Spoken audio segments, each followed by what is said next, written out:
রাজ্যের বলিষ্ঠ নেতা প্রাক্তন সাংসদ অর্জুন সিং, ভারতীয় ক্রিকেট দলের প্রাক্তন সদস্য আমাদের রাজ্যের সম্পাদক বিধায়ক অশোক দিন্দা, নিচেও আরেক সম্পাদক উমেশ রায়, আমাদের উত্তর কলকাতার সভাপতি তমগ্ন সহ সম্মানিত মঞ্চ, আমি সবাইকে অভিনন্দন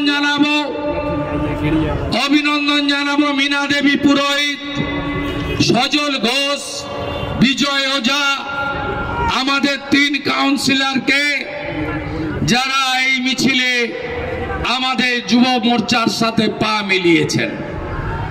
আপনারা জানেন আমাদের এই মিছিলের স্লোগান একটাই, হিন্দু বাঁচাও মমতা ভাগাও। একটাই বাংলার স্লোগান, একই নারা, হিন্দু বাঁচাও মমতা ভাগাও। এছাড়া কোনো রাস্তা নেই।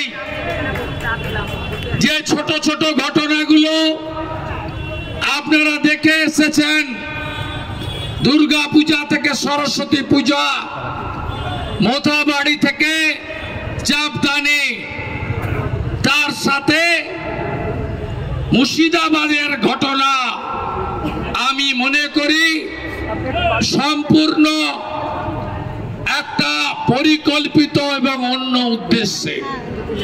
মুর্শিদাবাদের ঘটনা আইন শৃঙ্খলার অবনতি নয়, রাইট নয়, কমিউনাল ভায়োলেন্স নয়, একটা ইনসিডেন্ট নয়। মুর্শিদাবাদের ভায়োলেন্স একটা জাতি, হিন্দু জাতি, তাকে মুছে ফেলা, ভাগিয়ে দেওয়া, পুড়িয়ে দেওয়া, কেটে দেওয়া, জবাই করে দেওয়া, তার সোনা দানা, তার বাড়ির সম্পদ, এমনকি গরু বাছর সব কেড়ে নেওয়া। এইটা আমরা ভারতীয়রা আফগানিস্তানে দেখেছি। আফগানিস্তানে কাবুল সহ সব বড় সিটি হিন্দু, শিখ, জৈনদের হাতে ছিল, আজকে নেই। আমরা পাকিস্তানে দেখেছি লাহোর, ইসলামাবাদ, রাওয়ালপিন্ডি, সব জায়গায় হিন্দু, শিখ, জৈন, পারসিরাদের হাতে ছিল। যতগুলো বড় সিটি পাকিস্তানের, তার সম্পদ, তার অর্থনীতি, তার এডুকেশন সব পরিচালনা করত হিন্দু, শিখ, পারসিরা। আজকে শূন্য হয়ে গেছে, 1%-এর নিচেও নেই। আমরা এই জিনিস বাংলাদেশে দেখছি, 47-এর 33% আজকে নেমে 7%-এ। মুর্শিদাবাদে 10 থেকে 20% হিন্দু যেখানে থাকে, ধুলিয়ান, ফারাক্কা, সাজুর মোড়, ডাকবাংলো মোড়, ঘোষপাড়া, সুতির একটা অংশ বেছে বেছে সেখানে শেষ করে দেওয়া হয়েছে। এখানে বসে ভাবতে পারবেন না কি হয়েছে আর কি হচ্ছে।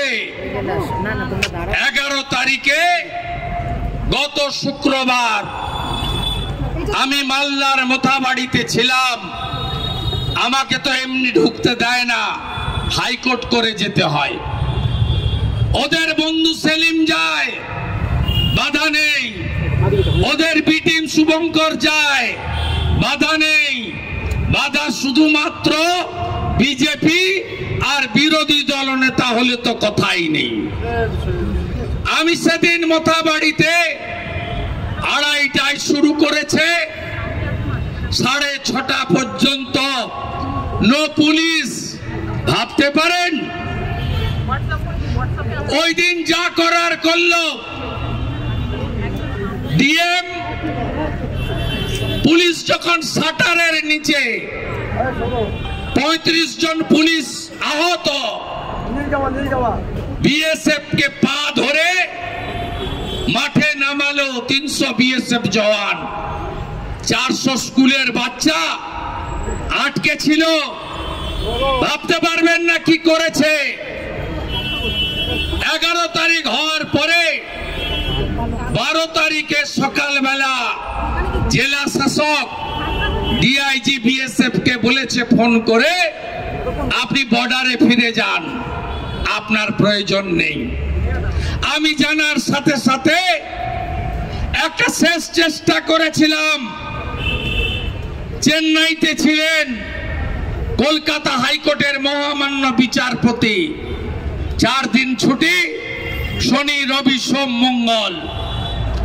অসম্ভবকে সম্ভব করে বেলা 12টার সময় স্পেশাল বেঞ্চ ফরমেশন করেছেন honourable chief justice Kolkata high court.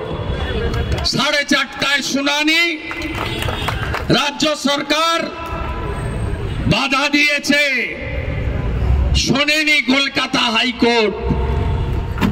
Kolkata হাইকোর্টের কাছে আমরা যারা মানবতার পক্ষে লড়ি, বিশেষ করে মুর্শিদাবাদের হিন্দু সমাজ কৃতজ্ঞ থাকবেন যতদিন দেহে প্রাণ থাকবে।